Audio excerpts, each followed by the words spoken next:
همکاران عزیز، آقایان و خانم‌های محترم، برای این بنده شرف بزرگ است که جایزه ادبی و تاریخی دکتر محمود افشار به من اهدا شده. بدین طور در رشته مهمترین ایرانشناسان دنیا دور گرفته شدم.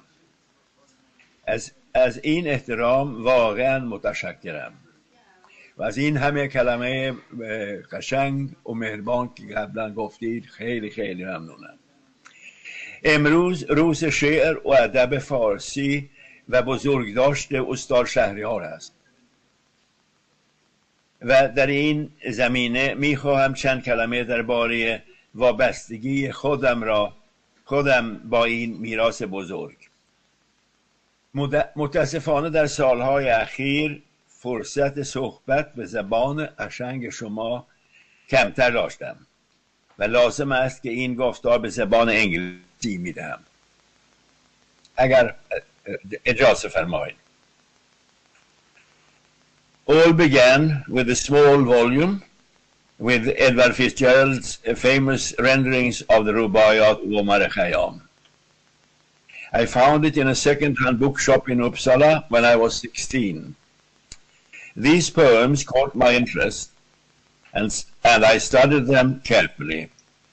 When told about this, my teacher in Swedish and literature, who himself was a fine poet, asked me to write a short paper on Khayyam and his Rubaiyat.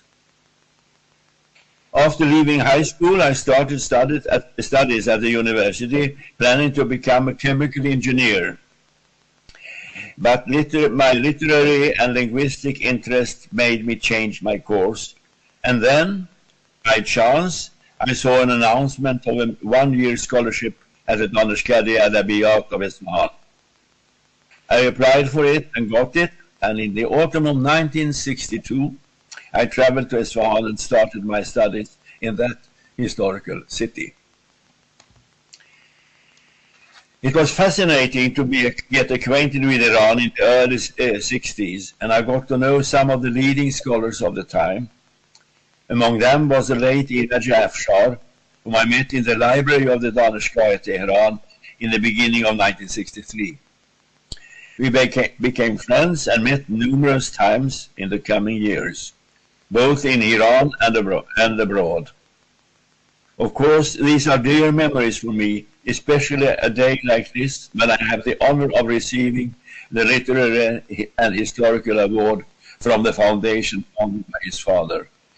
It's like the closing of a circle. The libraries, and especially the manuscript collections, not only in Iran but all over the world, where collections of Persian manuscripts may be found, became my special working place. Apart from the important collections in Tehran, also those in Tabriz, Mashhad, Isfahan, Gurgan, and Shiraz. Outside of Iran, I might mention Uppsala and Stockholm in my own country, as well as libraries in London, Oxford, Paris, Berlin, Istanbul, Izmir, Konya, Damascus, St. Petersburg, Moscow, Yerevan, Shembe, Bukhara, Tashkent, Herat, Kabul. The list can be long. Also Lahore, and many other places. The rich cultural and historical heritage of Persian manuscripts has occupied much of my scholarly life. I have tried to apply strict methods for the reconstruction and editing of classical works, both in poetry and prose, that are found in old manuscript traditions. This was first demonstrated in my doctoral dissertation that was presented in 1973, as mentioned a number of times earlier this afternoon.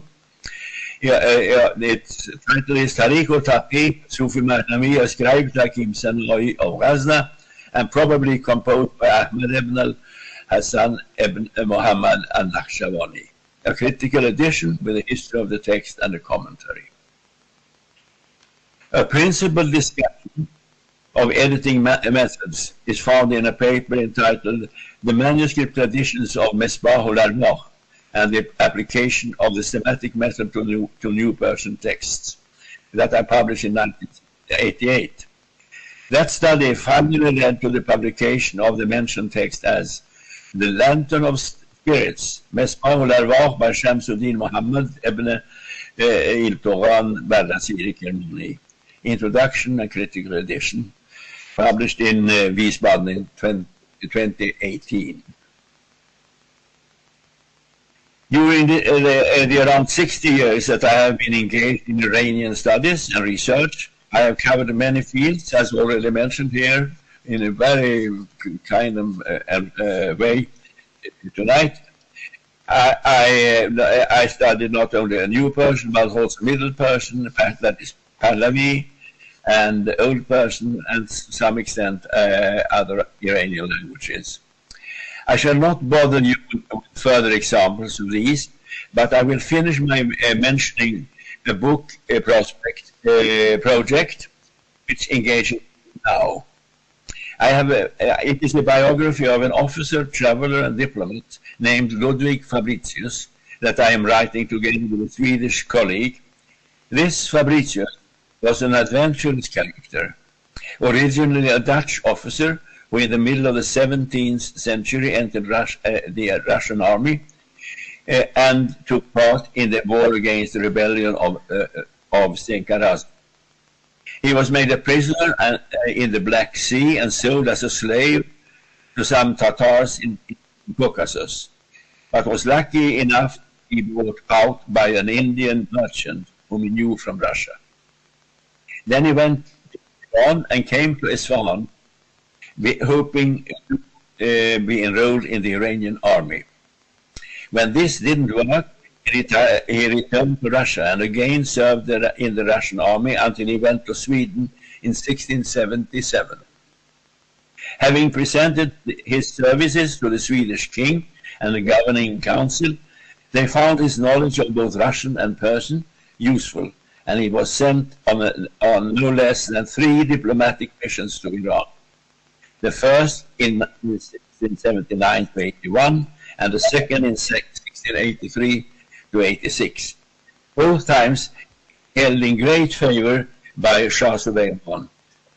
But when he returned the third time in 1697 to 99, Shah Suleiman had been succeeded by Shah Sultan Hussein, and his mission became less successful.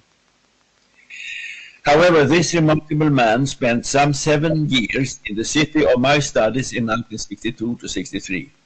He had walked the same streets, visited the same palaces, and incidentally, the first time I heard his name was when he was mentioned to me by Dr. Furubi, the dean of the faculty where I studied. Isn't that the closing of another circle? Finally, I want to pay tribute to the poetry that is celebrated today and has been such an important part of my whole life. I'll read to you a few lines from the beginning of one of the most wonderful poems written in Persian, the Masnavi Manavi of Jalaluddin Rumi. I'll read it first, a few lines in Persian, and then in my own Swedish translation.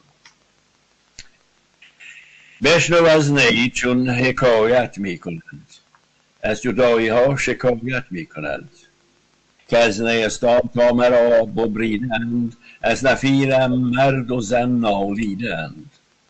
سینه خواهم شرح شرحت را تا بگویم درد اشتیاق. هر کسی کو در دور ماند از اصل خویش، باز جوید روزگار بد پیش. من به هر جمعیتی نالان شدم، یافت بدحالان و خوشحالان شدم. And later on, در نیابم حال پخته هیچ خام، پس سخن کوت نباید و سلام. And in Sweden. Lyss till denna örflöjts långa klagotal. Hör berättelsen om ensamheters kval. Sen jag skars ur vassen vid en källas rand, av min klagan män och kvinnor satts i brand. Bröstet vill jag slita sönder bit för bit, tills jag tolkat all den smärta som är hit. Var och en som dröjer fjärran från sin rot söker från sin avskildhet att finna bot. Jag har klagat inför folk av alla slag, med det goda och det onda likadant i lag. Mången var ut i sin egen tro min vän, ur mitt inre lyftes inte gåtan här. Vägen från min gåta till min sång är kort, men av syn och hörsel tappas gåtan bort. Kropp från själ och själ från kropp är utan gräns. Ändå vet man ej hur själ mot öga känns. Eld är detta flöjtens skri och inte vind. Den som saknar elden vandrar ständigt blind. Eld av kärlek är det som i flöjten hörs, glöd av kärlek är det som i vinet rörs. Flöjten är en vän för den som går alene, och dess toner sköljer all vår saknad. Vem har så som flöjten gift och motgift sett, så som flöjten älskar och älskad sett? Den förtäljer oss om alla smärtors led, alla sagor om hur Leilas Majnun led. Vanligt blott med vett kan komma underfund.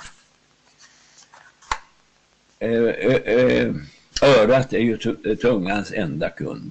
I vår sorg förlorar dagarna sitt tal. Vart dygn ett stygn i våra hjärtans frid. Om en dagar flytt så säg dem orädd gå.